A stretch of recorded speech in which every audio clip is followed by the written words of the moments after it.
Need for Speed Rivals is dead. On October 7th, EA officially pulled the plug on its servers, killing the core of the decade-old game. But this isn't just another server shutdown. This is the single biggest piece of evidence we have that EA might be about to shelve the entire Need for Speed franchise, for good. This isn't just about losing one game, it's about potentially losing all future ones. And in this video, I'm going to break down how this one server closure connects to a pattern that points to a dark, uncertain future for one of racing's most legendary series. Alright, let's rewind. The conversation around Need for Speed has been eerily quiet for a while now. After the release of Unbound, the developer, Criterion Games, has been radio silent about what's next. This silence has been filled with rumors, and they haven't been good. For months, industry insiders and leakers have been suggesting that EA is slowly repositioning Criterion, the longtime shepherds of Need for Speed, into a full-time support studio for the Battlefield franchise. Fans have been on edge, treating this as unsubstantiated gossip. At the same time, EA has been on an absolute tear, shutting down the servers for dozens of their older titles, citing maintenance costs and low player counts. So when Need for Speed Rivals appeared on that shutdown list earlier this year, most people just sighed and accepted it. But they were missing the bigger picture. This wasn't just another game on the chopping block. It was a symptom of a much larger problem.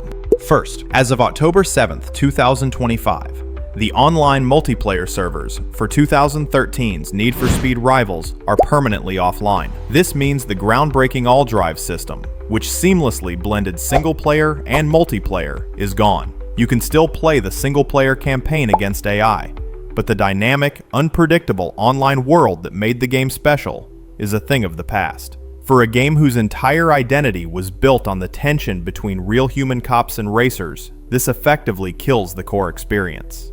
Second, this isn't a surprise move. It's part of a massive, scheduled culling by EA. Since 2023, the publisher has shut down the servers for over 60 of its games. Rivals is just the latest casualty in this wave, with games like Madden NFL 22 and FIFA 23 also set to go offline later this month. On the surface, it's just cold, hard business. Why pay to keep servers online for an 11-year-old game with a dwindling player base? But when you look deeper, this specific shutdown is a canary in the coal mine. This is where we go beyond the headlines. The shutdown of Rivals isn't important because of what it is, but because of what it represents. Let's start by connecting the dots. The timing here is incredibly suspicious. Why shut down Rivals now? Right when rumors of Criterion's pivot to Battlefield are at an all-time high. This feels less like routine maintenance and more like house cleaning. It's what a publisher does when it's preparing to put a franchise on ice indefinitely. They trim the fat, reduce overhead, and quietly sunset the legacy infrastructure. By itself, a server closure is nothing.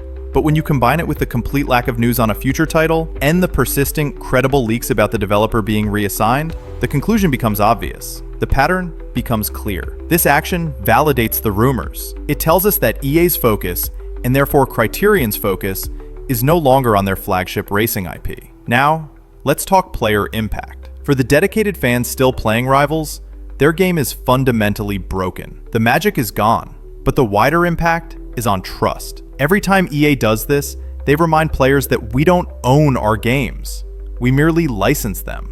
It reinforces the idea of digital impermanence. Why should a player invest hundreds of hours and potentially real money into the next Need for Speed live service game if there's an unspoken expiration date on it? This move, multiplied by the 60 other shutdowns, erodes consumer confidence. It trains players to see these games not as permanent products, but as temporary services that can be revoked at any time.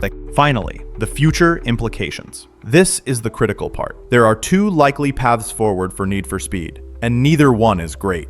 The worst case scenario is that the franchise is being shelved. Criterion becomes a permanent Battlefield support studio, and EA, seeing no other top-tier racing developer in its portfolio, simply lets the IP lie dormant for the foreseeable future. This would be the end of Need for Speed as we know it. The slightly better, but still worrying scenario is that the IP is handed off to a different, likely smaller and less experienced EA studio. This would almost certainly result in a full reboot, a potential loss of identity, and a game that might not have the budget or pedigree that fans expect from an EA racing title. The Rivals shutdown is the first concrete, public-facing step in this corporate restructuring. It's the smoke that signals a much, much bigger fire behind the scenes at EA.